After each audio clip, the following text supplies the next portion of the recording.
إن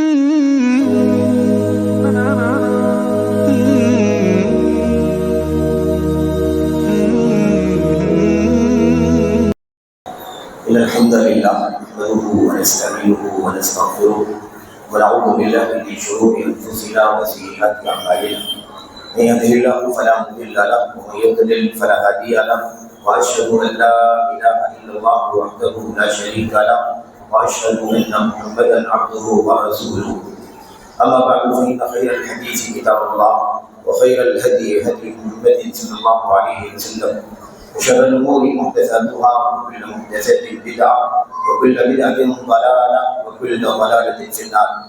أعوذ بالله من الشيطان الرجيم. بسم الله الرحمن الرحيم. يا أيها الذين آمنوا قوا أنفسكم وأهليكم نارا وقودها الناس والحجارة عليها ملائكة غلاظ شداد لا يعصون الله ما أمرهم ويفعلون ما يؤمرون. وقال سبحانه وتعالى وقل رب ارحمهما كما ربياني صغيرا. وقال ابن عمر رضي الله تعالى عنهما أدب ابنك فإنك مسؤول عنه ماذا أدبته ماذا علمته وهو مسؤول عن برك وطواعيته لك أو كما جاء عنه رضي الله تعالى عنه بسند صحيح. الأم مدرسة إذا أعددتها أعددت شعبا طيب الأعراق. جمعیت اہل حدیث ٹرسٹ پیوٹی کے قابل احترام منتظمین اراکین ذمہ داران، اس مسجد توحید کے منتظمین ذمہ داران، آج کے اس بزم کے معزز مکرم علماء کرام، خطباء، صدر محترم، ناظرین اجلاس، آپ تمام قابل احترام بزرگوں، نوجوان ساتھیوں، قابل احترام اور بہنوں، عزیز بچوں، اولاد کی تربیت میں خواتین کا کردار، خواتین کو اس لیے خاص کر لیا گیا ہے کہ خواتین کا کردار بہت بڑا ہے، بہت باریک ہے، کیونکہ جتنا قریب وہ بچوں کے رہتی ہیں باپ بالمقابل ماں کے اتنا قریب نہیں رہتا. دونوں کی ذمہ داری ہے. ماں کا کردار بھی باپ کی ذمہ داری کے تحت ہی آتا ہے. خواتین کی ذمہ داریاں بھی مردوں کے اشراف میں ہی آتی ہیں. اس لیے یہ تعجب کا موضوع نہ بنے کہ خواتین کو کیوں خاص کر دیا گیا. اللہ کے کلام کی آیات، نبی کریم صلی اللہ علیہ وسلم کی احادیث میں، سلف صالحین کی سیرت میں، ان کے اقوال میں، فرمودات میں، ان کی زندگیوں میں بہت سارے حوالے ہیں جس سے ہم اس بات کو بہت اچھی طرح سے سمجھ سکتے ہیں. میرے بھائیوں، میرے بزرگوں اور قابل احترام ماں اور بہنوں، اس میں کوئی شک نہیں ہے کہ ہمیشہ ماں باپ کو بچوں سے شکایت رہتی ہے. بچہ بات نہیں مانتا، نمازیں نہیں پڑھتا، جھوٹ بولتا ہے، تعلیم تربیت پڑھائی پر توجہ نہیں دیتا، بدسلوکی کرتا ہے، بدزبانی کرتا ہے وغیرہ مختلف انداز کی شکایتیں ہیں. اور یہ شکایتیں اس دور میں کچھ زیادہ ہی بڑھ گئی ہیں، کیونکہ اصل میں تربیت میں جو خامیاں، جو خلل ہیں، وہ سب تو اپنی جگہ پر ہیں ہی. کچھ فتنوں کو بڑھانے والی چیزیں اس دور میں زیادہ آ گئی ہیں. اور اس میں مسئلہ یہ ہے کہ تربیت میں ماؤں کا کردار یا خواتین کا کردار، یا ہم یہ بھی موضوع سنتے ہیں والدین کا کردار. اس میں سب سے جو بنیادی مسئلہ ہے میرے بھائیوں وہ یہ ہے کہ ہمارا کردار یا ہماری خواتین کا کردار، ماؤں کا کردار بچوں کی تربیت میں اس وقت ہمیں دکھائی دے گا، نمایاں طور پر دکھائی دے گا، جب وہ خواتین خود تربیت یافتہ ہوں گی. خواتین کیا ہوں گی؟ خود تربیت یافتہ ہوں گی. وہ دین سمجھیں، وہ عقیدہ سمجھیں، وہ فرائض سمجھیں، وہ سنت سمجھیں، وہ اخلاق سمجھیں، وہ کردار سمجھیں، وہ بات چیت کا سلیقہ سمجھیں، وہ معاملات کو سمجھیں، وہ حقوق کو سمجھیں. وہ اندر کے گھریلو جو مسائل ہوتے ہیں اس کو سمجھیں، پاس پڑوس سے کیسے روابی تعلقات ہونا چاہیے اسے سمجھیں، اس کی زبان، اس کا کردار، اس کا گفتار، اس کا رہن سہن، اس کے معاملات جتنے اچھے ہوں گے، جتنے کتاب و سنت اور دین و شریعت کے مطابق ہوں گے، اتنا ہی اس کا کردار نمایاں ہوگا۔ ایک ہے ذمہ داری ادا کرنا، ذمہ داری ادا کرنے میں کوتاہی ہو رہی ہے، اس پر گفتگو کی جا سکتی ہے، ترغیب دی جا سکتی ہے، لیکن اس سے پہلے مسئلہ یہ ہے کہ وہ ذمہ داری ادا کرنے والی ماں، ایک خاتون، کیا خود تربیت یافتہ ہے یا نہیں ہے؟ اس بات کو اس آیت کریمہ سے سمجھیں، جو آیت کریمہ تربیت کے عنوان پر سب سے پہلے پڑھی جانے والی آیت کریمہ ہے۔ قُوا أَنفُسَكُمْ وَأَهْلِيكُمْ نَارًا، قُوا أَنفُسَكُمْ، اے ایمان والو اپنے آپ کو اور اپنے اہل و عیال کو جہنم کی آگ سے بچاؤ، اہل و عیال کو جہنم کی آگ سے بچاؤ، بچوں کو، ماتحتوں کو، بیوی کو، بیٹے کو، بیٹی کو، اور جو بھی ماتحت ہے، اہل کو، عیال کو جہنم کی آگ سے بچاؤ۔ اس سے پہلے کیا کہا اللہ تبارک و تعالیٰ نے؟ انفسکم، قوا انفسکم، اپنے آپ کو بچاؤ، یعنی اپنے آپ کو بچانے کے لیے جو کچھ کرنا ہے اسے پہلے کرو، اور پھر اسی کی روشنی میں تربیت دے کے اپنے اہل و عیال کو بھی جہنم کی آگ سے بچاؤ۔ یہ بہت بڑا مسئلہ ہے تربیت کے بعد میں، جس کا فقدان ہے یا شبہ فقدان ہے، یعنی نہیں پایا جاتا یا کم پایا جاتا ہے، کمی۔ میرے بھائیوں، حضرت عبداللہ ابن عمر رضی اللہ تعالیٰ عنہ کا ایک اثر آپ کے سامنے، ایک موقوف روایت، ایک اثر ان کا آپ کے سامنے پڑھا گیا ہے۔ امام بہقی نے اپنی کتاب شعب الایمان میں اسے نقل کیا ہے، محققین نے اسے صحیح یا حسن درجے کا قرار دیا ہے۔ اس آیت کریمہ کو قوا انفسکم واہلیکم نارا، اپنے آپ کو جہنم کی آگ سے بچاؤ اور اپنے اہل عیال کو، اہل و عیال، بال بچے، ماتحتوں کا تذکرہ بعد میں، اور خود اپنے آپ کو جہنم سے بچانے کا حکم اللہ تبارک و تعالیٰ نے پہلے دیا ہے۔ یہ آیت کریمہ جب ہم عمل میں لائیں گے تو پہلے اپنی تربیت کریں گے، بعد میں ماتحتوں کی تربیت کریں گے۔ ایک باپ ہے، پہلے اپنے آپ کی تربیت کرے، تربیت یافتہ بنے، تربیت ہو چکی ہو اس کی، مربی سے پہلے اسے خود متربی یا مربع، تربیت یافتہ ہونے کی ضرورت ہے۔ میرے بھائیوں، اس لیے عبداللہ بن عمر رضی اللہ تعالیٰ عنہ کا یہ اثر بڑا اہم ہے، بڑا قیمتی ہے۔ اس آیت کریمہ کی ترجمانی کرتا ہے، اس آیت کریمہ کے پیغام کو کھول کر کے بیان کرتا ہے۔ عبداللہ بن عمر رضی اللہ تعالیٰ عنہ نے فرمایا، آپ نے فرمایا ادب ابنکا، ادب ابنکا، اپنے بچے کو ادب سکھلاؤ، اخلاق سکھلاؤ، علم سکھلاؤ، سچائی سکھلاؤ، دین سکھلاؤ، اخلاق سکھلاؤ۔ ادب کا معنی صرف اور صرف اخلاق نہیں ہوتا، سب سے اخلاق کا سب سے اونچا کام، سب سے پہلا کام وہ ادب ہے، وہ اخلاق ہے جو اللہ کے تئیں ہماری ذمہ داری میں آتا ہے۔ میرے بھائیوں، اس لیے عام طور پر ادب، اخلاق کا لفظ سنتے ہیں تو لگتا ہے کہ سماج کی بات ہو رہی ہے، آپس کے معاملات کی بات ہو رہی ہے، انسانوں کے سماج، معاملات، لین دین، پڑوس، اس کی بات ہو رہی ہے۔ نہیں، اخلاق اور ادب کا لفظ جب آپ سنیں تو یہ سمجھیں کہ اس کا تعلق سب سے پہلے رب ذوالجلال کے حقوق سے ہے، بعد میں اللہ تبارک و تعالیٰ کے بندگان میں بالترتیب درجے بندی کے اعتبار سے باقی لوگوں کا اس کے اندر حصہ بنتا ہے۔ تو ادب ابنک، اپنے بچے کو، اپنے بیٹے کو ادب سکھلاؤ۔ کیوں؟ اللہ کے نبی عبداللہ بن عمر نے کیا فرمایا؟ فَإِنَّكَ مَسْئُولٌ عَنْهُ، اس لیے کہ آپ سے اس بچے کے بارے میں سوال کیا جائے، مسئولیت، ذمہ داری، پوچھ تاچھ ہوگی، باز پرس ہوگی۔ ماذا ادبتہ، ماذا علمتہ، تو نے کیا ادب سکھایا، تم نے کیا تعلیم دی، کیا تربیت دی، کیا بنایا، کیا سنوارا، کیا اچھا اسے کیسے اسے اچھا سے اچھا راستہ سکھلایا، بتایا، تم سے پوچھا جائے گا۔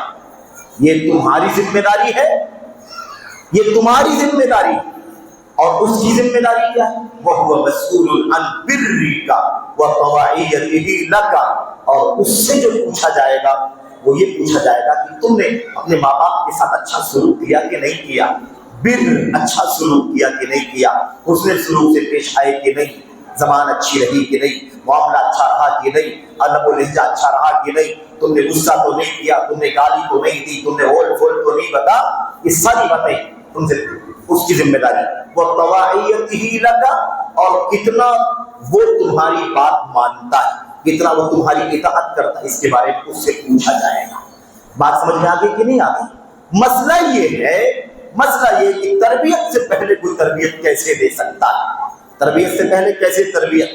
جب بھی کسی اچھے انسان کے کا اچھے ہونے کا تذکرہ کیا جاتا ہے, کسی کے نیکی, کسی کا تقویٰ, کسی کی عبادت, کسی کی بندگی, کسی کا اچھے اخلاق کا تذکرہ کیا جاتا ہے, تو یہ تذکرہ ضرور آتا ہے کس ماں نے اسے پالا ہے, کس باپ نے اسے اتنے اچھے سانچے میں ڈھالا ہے, کس کا ہاتھ ہے اس کی تربیت کے پیچھے, کون سی ماں ہے, کون سا باپ ہے اس کے پیچھے.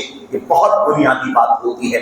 یاد رکھیں, حضرت رسول کریم صلی اللہ علیہ وسلم کی زندگی ہمارے سامنے, صحابہ کرام کی سیرت ہمارے سامنے, قرآن کریم, اس سے پہلے قرآن کریم کی 2 آیتیں آپ پڑھ لیں, اندازہ لگائیں کہ انسان کا تربیت, ایک خاتون کا, ایک مرد کا تربیت دینے سے پہلے خود تربیت یافتہ ہونا, اسوہ, قدوہ, آئیڈیل, نمونہ اپنے بچوں کے لیے بننا کتنا ضروری ہے.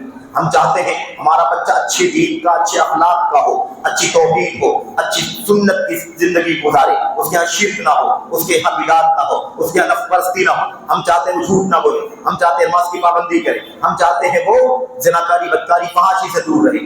ہم چاہتے ہیں نا, ہمیں پہلے ہماری ذمہ داری ہے کہ ہم سب سے اچھے دین کی زندگی گزاریں. ہماری توحید, ہمارا ایمان ایک دم ستھرا ہو, ہماری زندگی میں توحید ہو, شرک کا نام و نشان نہ, ہماری زندگی میں سنت و بدعت کا نام و نشان, ہماری زندگی بد اخلاقی نہ ہو, ہم جھوٹ نہ بولیں, ہم خیانت نہ کریں, ہم غبن نہ کریں, بغیر ساری برائیوں سے اپنے آپ کو بچائیں, اچھا اسوہ, اچھا آئیڈیل اپنے آپ کو بنائیں, تب جا کر کے بچوں کی اچھی تربیت ہوگی.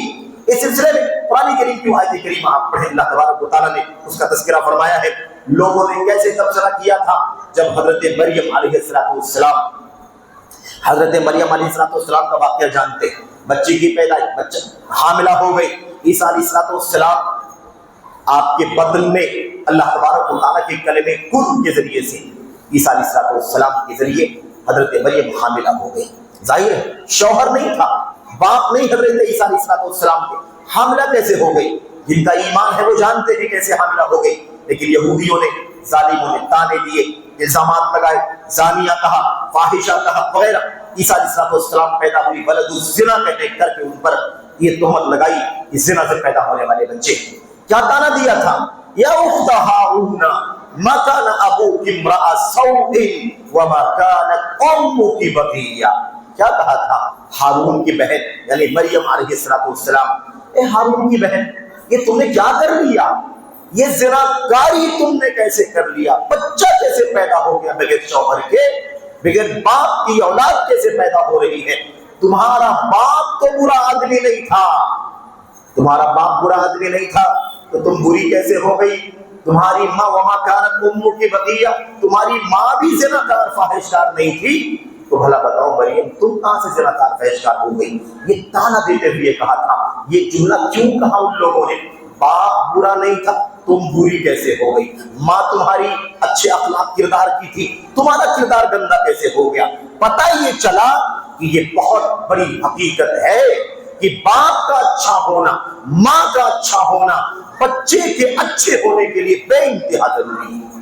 ہم یہ تو نہیں کہہ سکتے کہ فائنل بات ہے, ماں باپ اگر اچھے ہیں تو بچے اچھے ہی ہوں گے, ایسا کچھ لازم نہیں ہے. لیکن تربیت کے اصولوں کا بنیادی اصول ہے کہ ہم چاہتے ہیں کہ بچے کی اچھی تربیت ہو تو خود اچھا دین, ایمان, عقیدہ, عمل, کردار, سلوک ہمارا بھی ہونا چاہیے. یہ بنیادی چیز ہے. حضرت خضر علیہ السلام کے واقعے میں آپ دیکھیں, اس میں کیا ہے؟ وَكَانَ أَبُوهُمَا صَالِحًا, وَكَانَ أَبُوهُمَا, وہ 2 یتیم بچوں کی بات تھی, 2 یتیم بچوں کا ذکر, اس میں کیا اللہ نے فرمایا؟ وَكَانَ أَبُوهُمَا صَالِحًا, ان دونوں بچوں کا باپ نیک تھا. یہ کہنے کی کیوں ضرورت پڑی؟ اس سے کیوں نقل کیا گیا قرآن کریم کے اندر؟ اس لیے تاکہ یہ سمجھا جائے کہ وہ باپ جو تھا نا, جن کے وہ بچے تھے, باپ نیک تھا. باپ کی نیکی کا تذکرہ اس بات کی دلیل ہے کہ باپ کا نیک ہونا, ماں کا نیک ہونا بچوں کے نیک اور اچھے اخلاق و آداب والا ہونے کے لیے بہت بڑا, بہت بنیادی تقاضا ہے. اور اس کے بغیر عام طور پر تربیت کے اندر انسان کو صحیح نتیجہ دکھائی نہیں دیتا۔ میرے بھائیو، آیت کریمہ میں قوا انفسکم واہلیکم نارا، اپنے آپ کو اور اپنے اہل و عیال کو جہنم کی آگ سے بچاؤ، اس سلسلے میں حضرت علی بن ابی طالب رضی اللہ تعالیٰ عنہ نے کیا فرمایا؟ ادبوہم وعلموہم، اپنے آپ کو، اپنے بال بچوں کو، اہل و عیال کو جہنم کی آگ سے بچاؤ۔ کیسے بچاؤ؟ علموہم وادبوہم، انہیں ادب سکھلاؤ، انہیں تعلیم دو۔ کیسے جہنم سے بچے گا؟ کیسے اچھے اخلاق آئیں گے؟ کیسے تربیت ہوگی؟ تعلیم دینا ہوگا، ادب سکھلانا ہوگا۔ یہ ماں باپ کی ذمہ داری ہے، اور ماں کا کردار بڑا اس لیے ہے کیونکہ بچے سب سے زیادہ اپنی ماں کے قریب ہوتے ہیں۔ باپ پھر بھی رات میں ضرور گھر آ جاتا ہوگا، دن بھر روزی روٹی کے لیے دوڑ بھاگ کر رہا ہوگا، محنت مشقت کر رہا ہوگا۔ ضروری نہیں کہ ماں کی طرح باپ بھی اتنا زیادہ بچوں سے قریب رہ پائے جتنا ماں رہتی ہے۔ تو علموہم وادبوہم، یہ جملہ یاد رکھیں۔ حضرت عبداللہ بن عباس رضی اللہ تعالیٰ عنہ نے بھی اس آیت کریمہ کی تفسیر میں اسی انداز کی بات فرمائی ہے، تم نیک بنو، اعملوا بطاعت اللہ۔ سمجھے کیا کہا؟ اعملوا بطاعت اللہ، اللہ کے اطاعت کا کام تم خود کرو، خود ماں باپ کیا کرے؟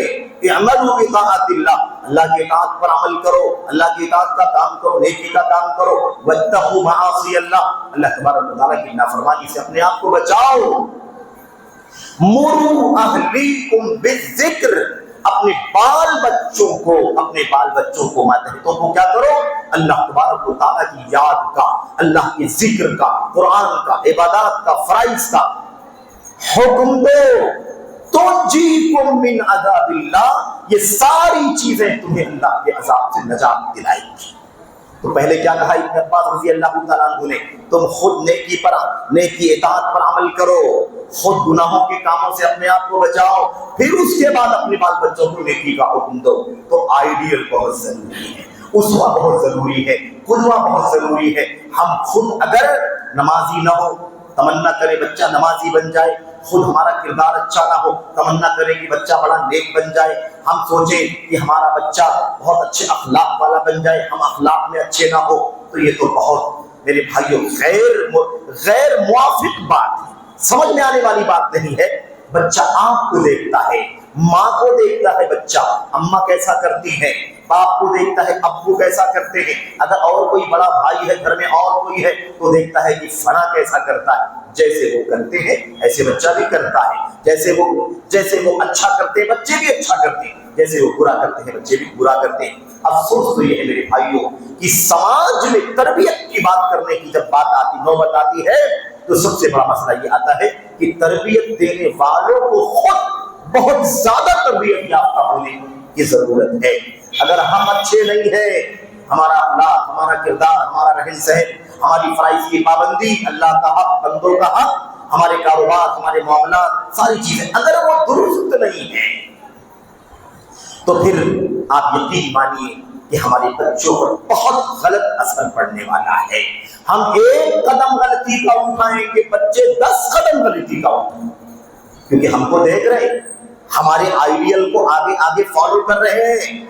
اذا كان رب البيت بالدف غاربا فشيمة اهل البيت كلهم الرقص، کسی عربی شاعر نے کہا تھا جب گھر کا مالک، گھر کی مالکن، یعنی گھر کی مالکن، بچوں کی ماں، خاتون خانہ، جس کی گردن پر اس نسل نو کی تربیت کا پہلا ذمہ آتا ہے، جب گھر کا مالک، گھر کی مالکن ہی دف بجا رہی ہوگی، دف بجا رہا ہوگا، ڈھول بجا رہا ہوگا، تاشے بجا رہا ہوگا، فشیمت اہل البیت کلہم الرقص، تو پھر گھر کے لوگوں کا اور کون سا کام رہے گا سوائے اس کے کہ وہ ڈھول بجا رہے ہیں کہ ناچنا شروع کر دیں گے ساتھ میں۔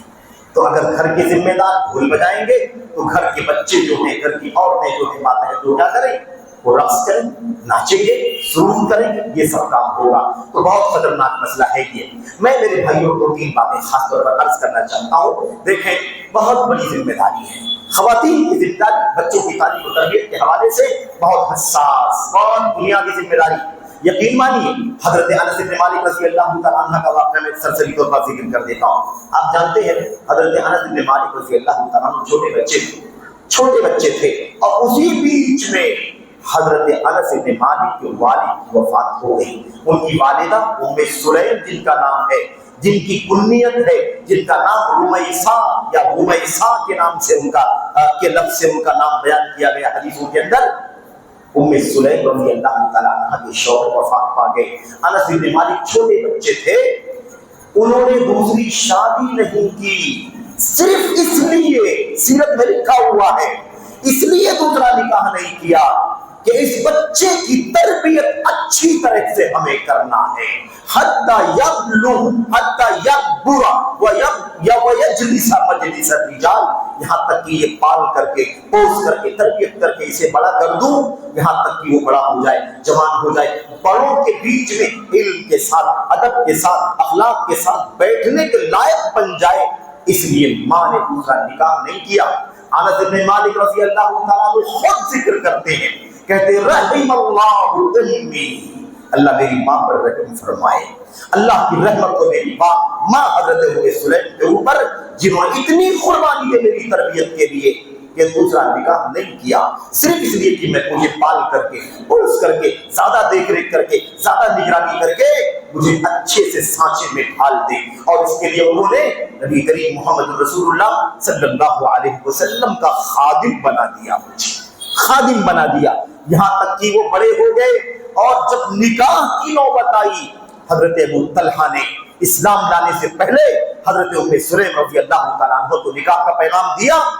نکاح کا پیغام دیا، واقعہ سب جانتے ہیں. نکاح کا پیغام دیا تو ماں نے کیا کہا، کیسی پاک باز ماں کی کردار بتانا چاہتا ہوں میں. بچے کی تربیت کی ذمہ داری کیسے اٹھائی ام سلیم نے، اور ام سلیم خود کتنی تربیت یافتہ تھی، اس کا اندازہ لگاؤ. یہ ام سلیم رضی اللہ تعالیٰ عنہ ہے. ام سلیم کے سامنے ابو طلحہ کا پیغام نکاح آتا ہے، میں آپ سے نکاح کرنا چاہتا ہوں، میں نکاح کرنا چاہتا ہوں. ابو طلحہ اونچے خاندان، اعلیٰ قبیلہ، اعلیٰ نسل، اونچی حیثیت کے مالک عرب کے. جب پیغام نکاح آیا، ام سلیم جیسی پاک باز، ایسی تربیت یافتہ خاتون بلا اپنے بچے کو تربیت دے گی تو کیسی تربیت دے گی؟ اسی ماں کی تربیت یافتہ تھے نا انس بن مالک رضی اللہ تعالیٰ عنہ. انہوں نے کہا یا ابا طلحہ ما مثلک یراد، ابو طلحہ تمہارا پیغام نکاح آیا ہے، تم جیسے اونچے اسٹیٹس کے آدمی کے پیغام نکاح کو رد نہیں کیا جاتا ہے. تمہارے جیسے آدمی کا پیغام نکاح آئے تو رد نہیں کیا جاتا، ریجیکٹ نہیں کیا جاتا ہے. لیکن ایک بہت بڑی رکاوٹ ہے، ایک بہت بڑی رکاوٹ ہے. وہ کیا؟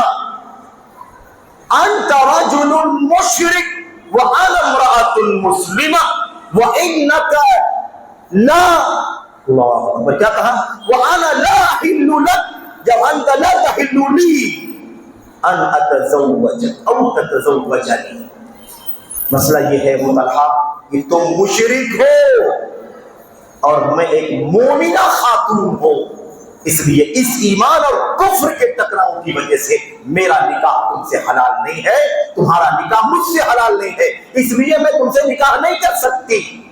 میں تو جانتی ہوں جس بت کی پوجا تم کر رہے ہو، وہ بت جس لکڑی کا بنا ہوا ہے، اس لکڑی کو کس طرح سے کاٹا گیا تھا، کس بڑھئی نے کاٹا تھا، کیسے اسے چھیل چھیل کر کے اس کے ناک نقشے بنائے تھے، تو اس لکڑی کے پجاری ہو، میں مومنہ خاتون کو تم سے نکاح نہیں کر سکتا.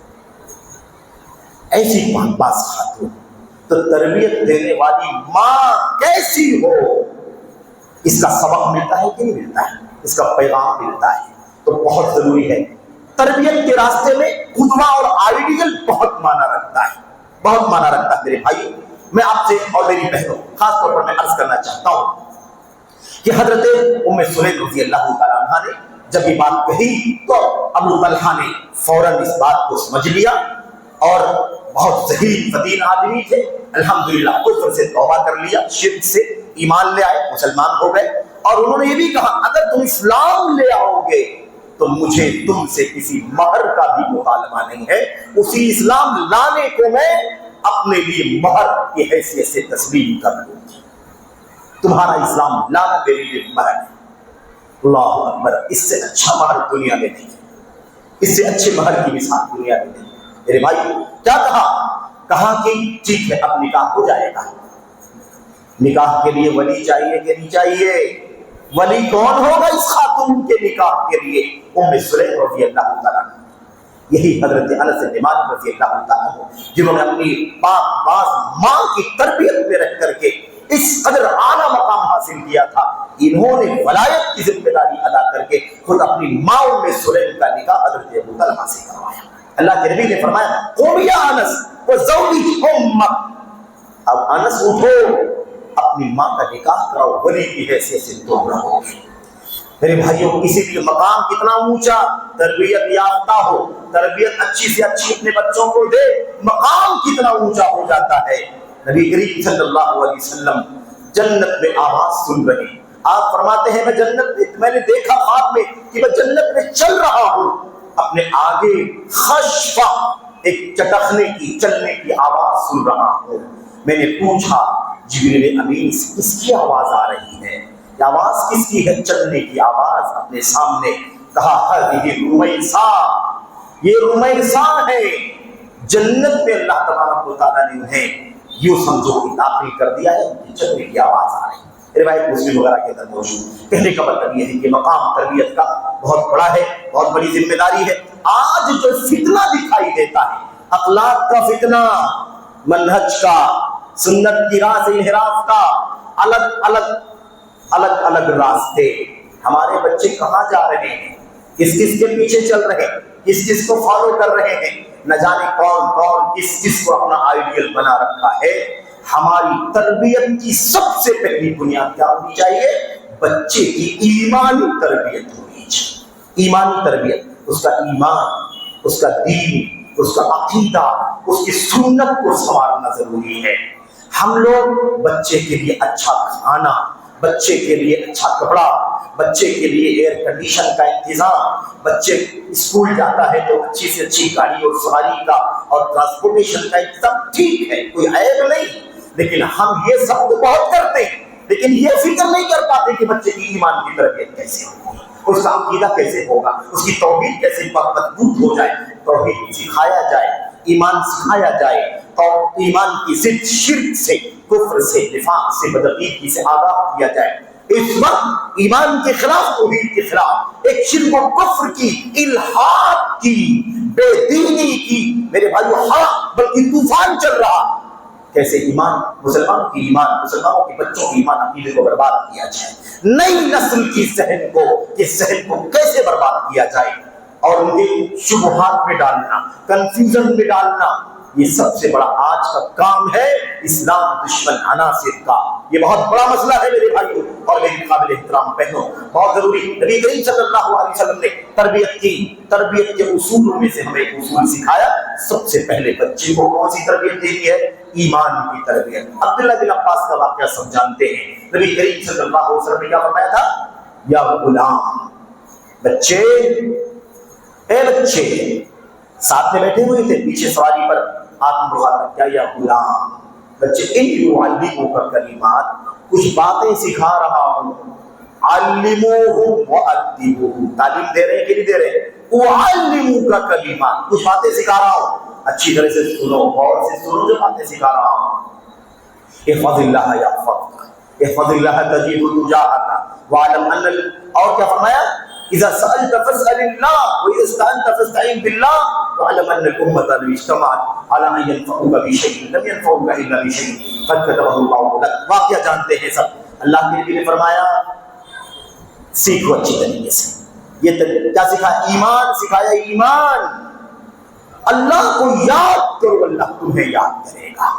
اللہ کی حفاظت کرو، یعنی اللہ کی دین اور توحید کی حفاظت کرو، اللہ تمہاری حفاظت کرے گا۔ اللہ کی حفاظت کرو، اللہ کو یاد رکھو، اور تم اسے اپنے سامنے پاؤ گے، مددگار پاؤ گے، دیکھ ریکھ کرنا والے پاؤ گے، اور اپنی تمام تر مشکلات کو اسے سہارا پاؤ گے۔ اور اس کے بعد اللہ کے نبی نے فرمایا جب مانگنا ہو تو اللہ سے مانگو، مدد کی ضرورت ہو تو اللہ تبارک و تعالیٰ کے سامنے ہاتھ اٹھاؤ۔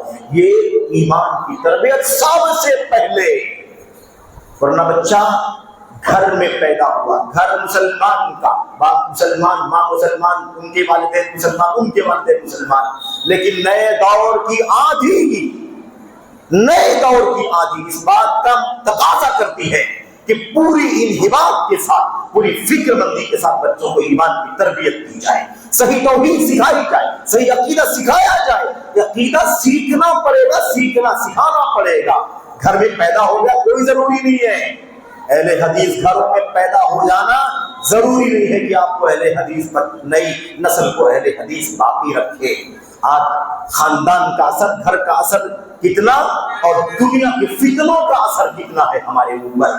جاؤ دیکھو، بچے نوجوان ملحد ہو رہے ہیں، بے دین ہو رہے ہیں، ناستک ہو رہے ہیں۔ ابھی آج جمعے کی نماز کے بعد کلیان ایک صاحب آئی، اور میں یہ اللہ ہمارا طریقہ نہیں ہے تجربات بیان کرنے کا، لیکن بالکل تازہ ہے، اس میں مجھے یاد آ گیا۔ ایک صاحب آئے نماز کی فارغ ہونے کے بعد، کہنے لگے میرا بھائی پورے طور پر بے دین ہو چکا ہے، انٹرنیٹ پر سوشل سائٹوں پر نہ جانے کس سے جڑا ہوا ہے، اب تو وہ نماز نہیں پڑھتا، مسجد میں کبھی داخل نہیں ہوتا، کلمہ نہیں جانتا، اور پورے طور پر بے دین اور ملحد ہو چکا ہے۔ بس اتنی سی مہربانی ہے اس کی کہ اپنی بیوی کو ابھی تک روکا نہیں ہے کہ مسجد میں نہیں جانا، بچوں کو نہیں منع کیا ہے کہ تم نہیں جانا، لیکن خود کبھی مسجد میں نہیں جاتا۔ آج حالت اس کی یہ ہے کہ وہ پورے طور پر دین سے باہر نکل چکا ہے۔ ہم نے پوچھا کیا وجہ ہے؟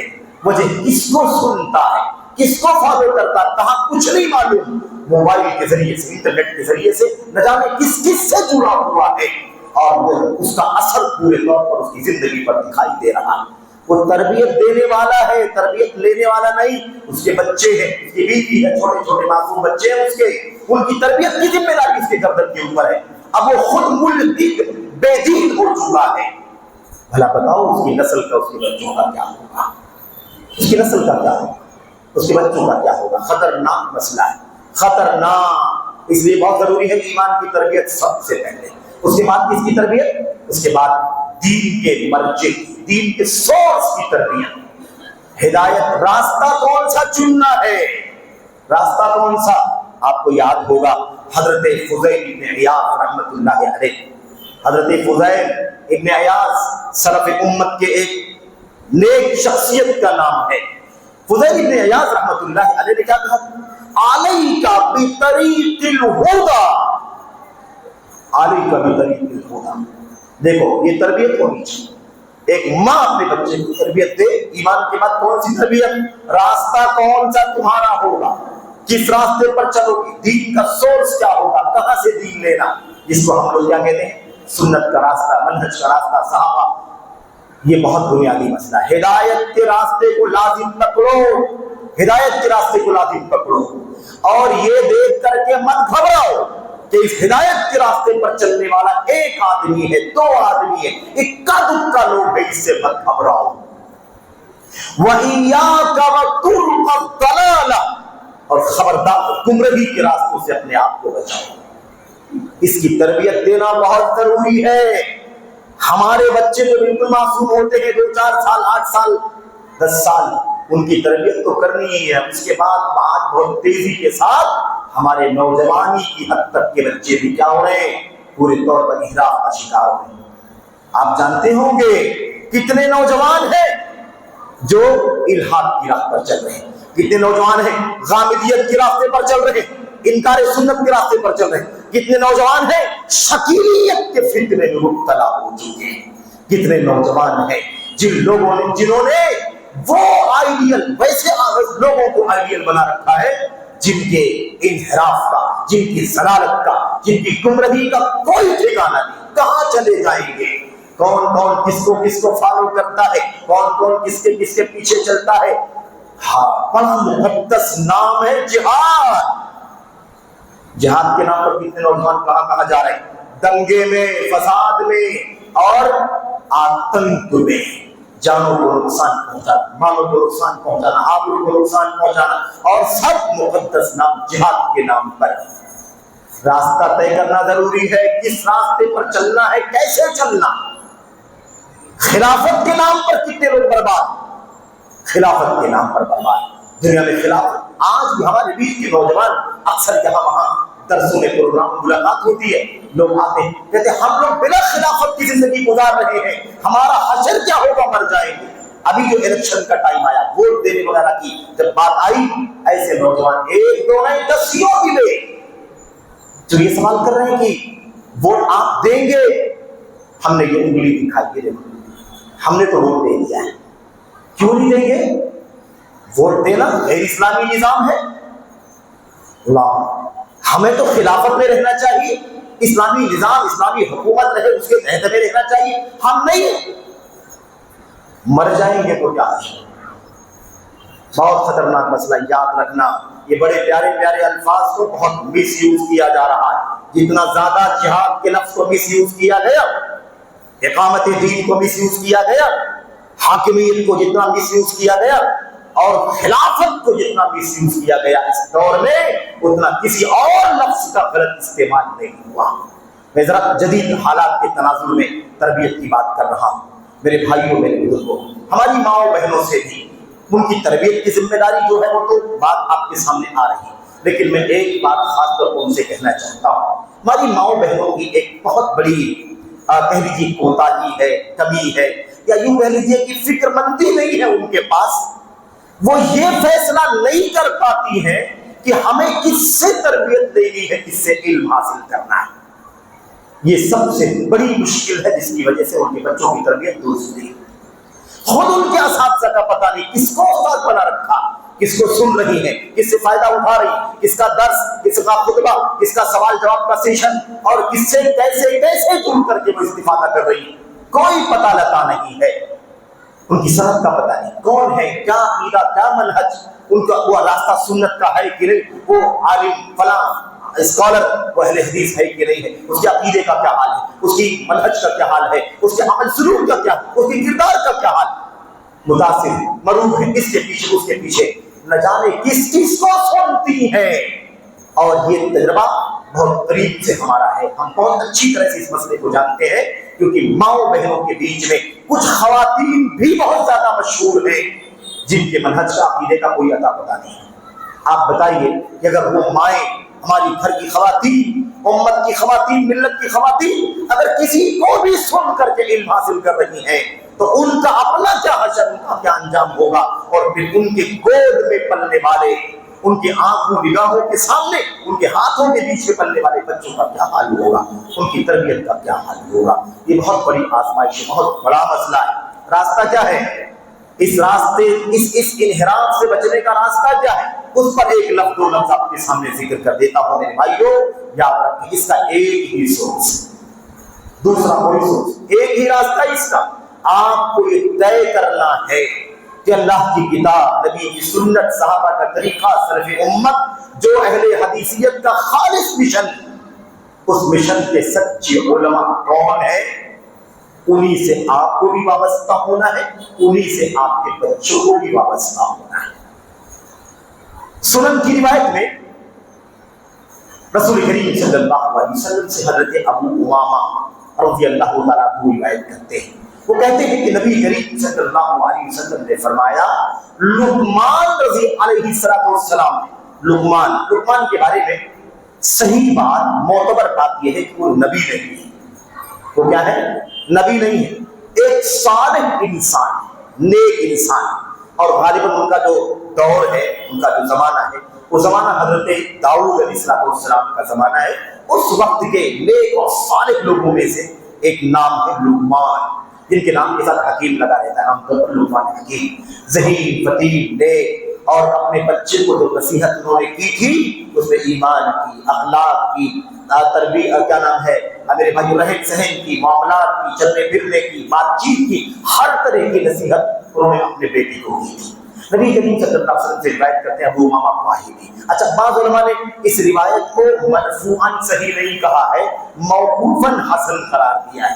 اس وضاحت کے ساتھ کیا ہے اس کے اندر, لقمان حکیم نے نصیحت کرتے ہوئے کہا تھا, علیک بمجالست العلماء, علیک بمجالست العلماء وعلیک بمجالست بالاستماع الى الحکماء. دو الفاظ کیا کہا؟ تربیت کیسے ہوگی، کیسے تربیت ہوگی، اور نئے فکروں سے کیسے بچا کر کے اپنے بچوں کی ہم تربیت کر سکتے ہیں۔ اس کا پہلا اصول کیا کہا؟ علماء کی مجلسوں کو لازم رکھو۔ علماء کی مجلس، ان کے ساتھ اٹھنا بیٹھنا، ان کی مجلسوں میں بیٹھنا، ان سے مسائل پوچھنا، ان کے دروس کو، خطبات کو، تحریروں کو، تقریروں کو سننا، ان سے علم حاصل کرنا۔ یہ علماء کون ہیں؟ سنت کے علماء، خالص منہج کے علماء، صحیح تربیت کے علماء، اچھے اخلاق، اچھے کردار کے علماء، جو صحیح معنوں میں آئیڈیل بن سکتے ہیں، نمونہ ہے نمونہ۔ ایسے علماء کی مجلس، ان کی صحبت اختیار کرنا، ان کی ہمنشینی اختیار کرنا، ان کے ساتھ اٹھنا بیٹھنا، یہ ذمہ داری۔ دوسرا کیا ہے؟ وَاسْتَمِعْ إِلَى الْحُكَمَاءِ، اور حکماء کی باتیں سنو۔ حکماء کسے کہتے ہیں؟ جو اچھائیوں کی تلاش کرتے ہیں، فضیلت والی چیزوں کی جستجو کرتے ہیں، گری ہوئی، گھٹیا، سطحی، گندی چیزوں سے اپنے آپ کو بچاتے ہیں۔ اعلیٰ اخلاق، اعلیٰ کردار، فضائل، اچھائیاں، ایسی چیزوں کی تلاش کرتے ہیں، ان کو حکماء کہا گیا۔ تو علم کی مجلس میں، علماء کی مجلس میں بیٹھو اور اچھے اخلاق و کردار والے حکماء کی باتوں کو سنو۔ کیوں ایسا کرو؟ اس لیے کہ علماء کی باتوں کی مجلسوں میں بیٹھنا، ان کی اور حکماء کی باتیں سننا، یہ وہ نور ہے، روشنی، اس روشنی کے ذریعے سے تمہیں اپنی ایمان و عقیدے اور عمل و کردار کی اصلاح کرنے کی توفیق ملے گی۔ اور اگر ایسا تم نہیں کرو گے تو پھر تمہیں اس کے نتیجے میں بہت کچھ، علم سے دوری، عمل کی بربادی، اخلاق کی خرابی، کردار کی گندگی سے تمہیں جوجھنا ہوگا۔ یہ نصیحت کا خلاصہ بتا رہا ہوں میں آپ کو۔ حضرت لقمان رضی اللہ علیہ السلام نے نصیحت جو کی تھی، اس کا خلاصہ۔ میرے بھائیوں، آج سب سے بڑا مسئلہ تربیت کا یہ ہے۔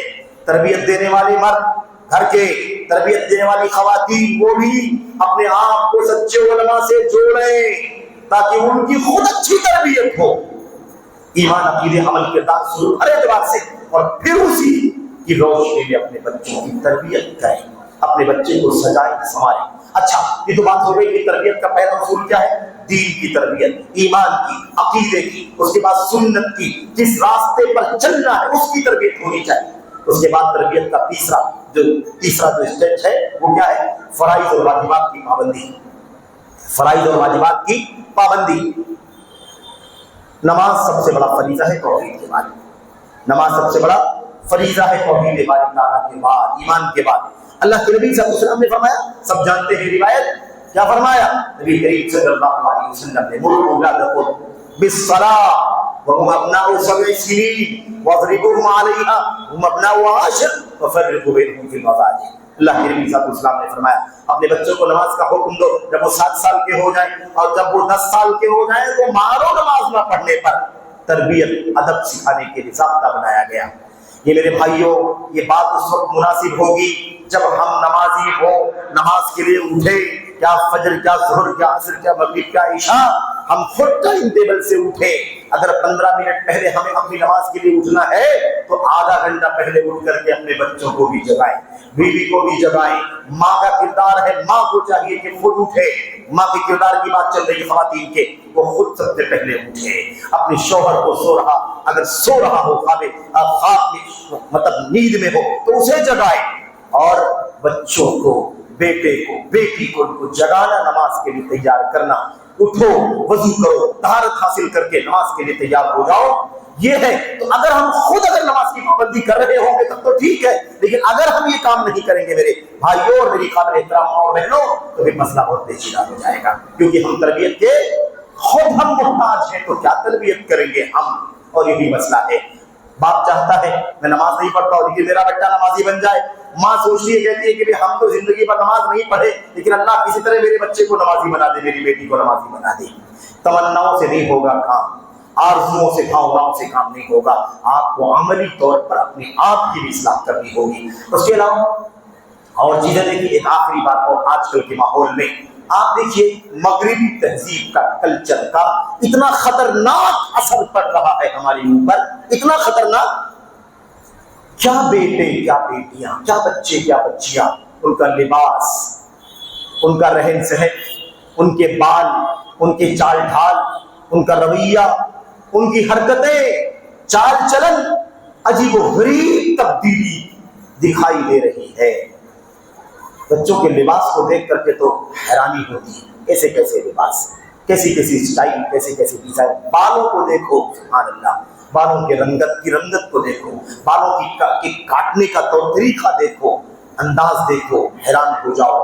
اللہ کے نبی محمد رسول اللہ صلی اللہ علیہ وسلم یہ بھی تربیت کا معاملہ۔ عورتوں کی کردار کی بات ہے، مثال عورتوں ہی کے سلسلے میں حضرت عبداللہ بن عامر بن عاص کا نام جانتے ہیں، مشہور عبداللہ بن عامر بن عاص اللہ کے نبی علیہ السلام کے پاس آئے، نکلے گھر سے آئے تو دیکھا اللہ کے نبی نے کہ دو جو جوڑا پہن رکھا ہے نیچے اور اوپر، وہ کیا ہے؟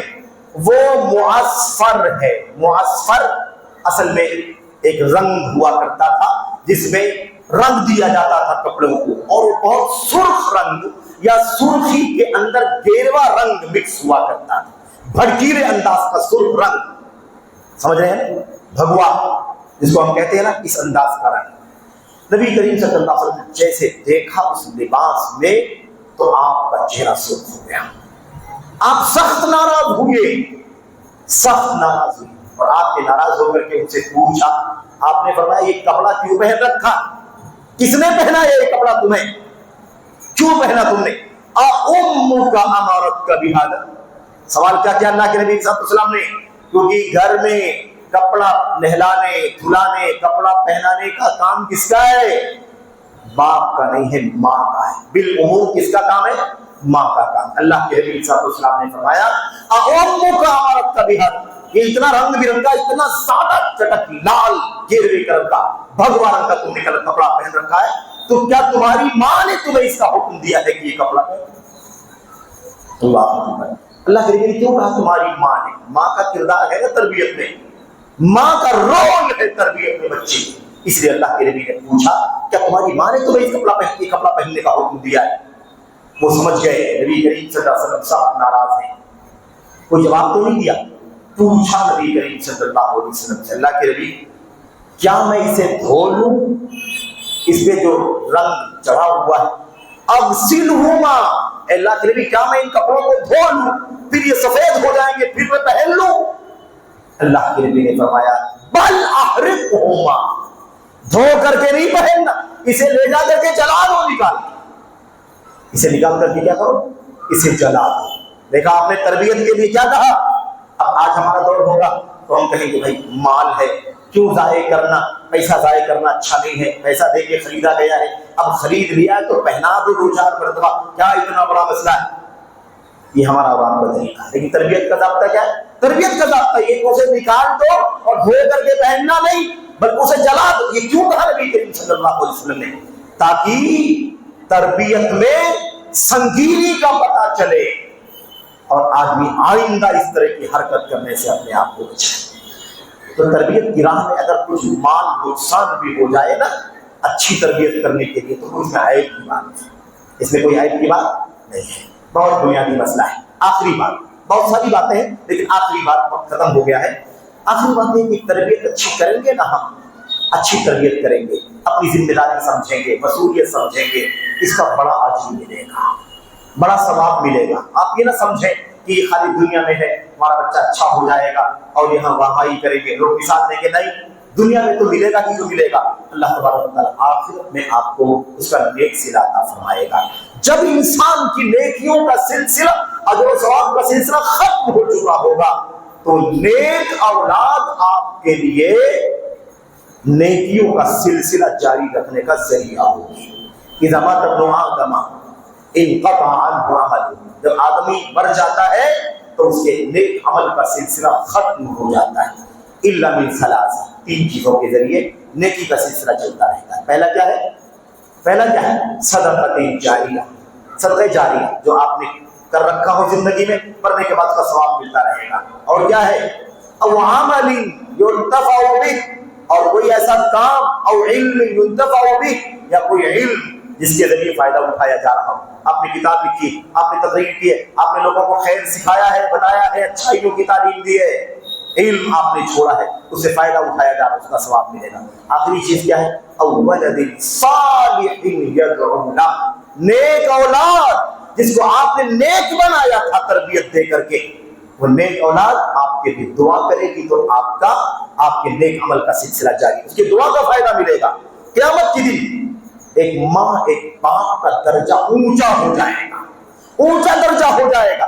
ماں باپ جب اپنے اونچے درجے کو دیکھیں گے تو حیران ہو جائیں گے، اتنا اونچا درجہ کیسے ملا؟ اتنا زیادہ نیک تو نہیں تھے، اتنا متقی پرہیزگار تو نہیں تھے، اتنا اللہ والے تو نہیں تھے، یہ اتنا اونچا درجہ اللہ نے کیسے عطا فرما دیا؟ وہ اللہ کے بندے ماں باپ اللہ تعالیٰ سے پوچھیں گے، اے اللہ اتنا اونچا درجہ کہاں سے مل گیا؟ اے اللہ اتنا اونچا درجہ کہاں سے مل گیا؟ اللہ تعالیٰ کیا جواب دے گا؟ باستغفار ولدک لک، تمہاری اولاد جو تھی نا، جس کی تم نے اچھی تربیت کی تھی، اچھی تعلیم دی تھی، اچھا ادب سکھایا تھا، وہ بچے تمہارے مرنے کے بعد تمہارے لیے مغفرت کی دعا کرتے تھے، جیتے جی دعا کرتے تھے، مرنے کے بعد بھی دعا کرتے تھے، استغفار بخشش کی دعا کرتے تھے، انہی کی دعاؤں کے نتیجے میں تمہارا درجہ اتنا اونچا ہو گیا۔ اس نیک سری کی امید بھی ہونی چاہیے۔ ماں باپ کی ذمہ داری ہے تربیت کی، اس کا پتہ اس آیت کریمہ میں بھی صراحت کے ساتھ ملتا ہے، رب ارحمہما کما ربیانی صغیرا، اے پروردگار ان ماں باپ پر رحم فرما جیسے ان ماں باپ نے بچپن میں میری تربیت کی ہے۔ اس کا مطلب بچپن میں ماں باپ کی ذمہ داری ہے اپنے بچوں کی تربیت کرنا۔ بہرحال میرے بھائیوں میری بہنوں، قابل احترام بزرگوں ساتھیوں، بات ختم کرتا ہوں، اللہ سے دعا کرتا ہوں کہ اللہ تبارک و تعالیٰ مردوں کو اپنی ذمہ داریاں اور خاص طور پر خواتین کو، ماؤں کو اپنی ذمہ داریاں بچوں کی تعلیم و تربیت کے سلسلے میں ادا کرنے کی توفیق عطا فرمائے۔ ہماری کوتاہیاں ہمارے لیے بھی خطرناک ہے، بچوں کے لیے بھی خطرناک ہے، دنیا میں بھی اس کا انجام برا اور مرنے کے بعد آخرت میں بھی اس کا انجام برا ہوگا۔ اللہ تبارک و تعالیٰ ہمیں اس جدید فتنوں میں خاص طور پر بہت زیادہ اپڈیٹ رہنے کی اور بہت ہی زیادہ فکر مندی کے ساتھ اپنے بچوں کی تربیت کرنے کی توفیق عطا فرمائے۔ آمین رب العالمین، صلی اللہ علیہ وسلم وبارک علی نبینا محمد وعلی آلہ وصحبہ اجمعین۔ السلام علیکم ورحمۃ اللہ۔